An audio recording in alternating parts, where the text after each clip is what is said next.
पंजाबी नज़म जिदा अनवान है साह प्या लेना है मरदा क्यों नहीं। मुलाजा करो। फड़ लो कहंदा क्यों नहीं, फड़ लो कहंदा क्यों नहीं, वावे ला हुण करदा क्यों नहीं, ते बावां दे विच बावां पा के, बावां दे विच बावां पा के घूरी जाना है लड़दा क्यों नहीं, ते जितन दे नशेदी खुद नूं, जितन दे नशेदी खुद नूं लत ला बैठा है हरदा क्यों नहीं, पिछे मुड़ मुड़ वेखी जावें अगे ला के टुरदा क्यों नहीं,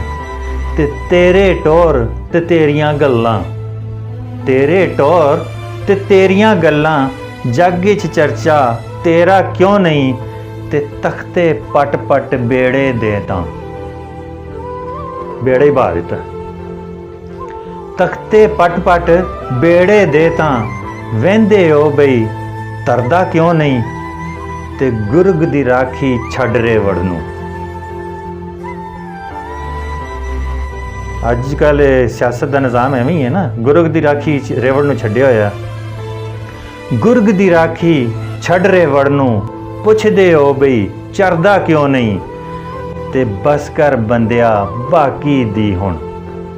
बस कर बंदिया बाकी दी हुण साख बचा लै मनदा क्यों नहीं, ते अत खुदा दा वैर हुंदा है, अत खुदा दा वैर हुंदा है खालिक तो तू डरदा क्यों नहीं, ते कातिल बन मसीहा पुछे, कातिल बन मसीहा पुछे साह प्या लेना है मरदा क्यों नहीं, ते आखिरी मकता रज़े जी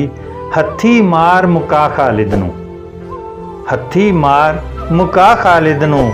पुछदे हो बई सरदा क्यों नहीं, फड़ लो कहंदा क्यों नहीं, वावे ला हुण करदा क्यों नहीं।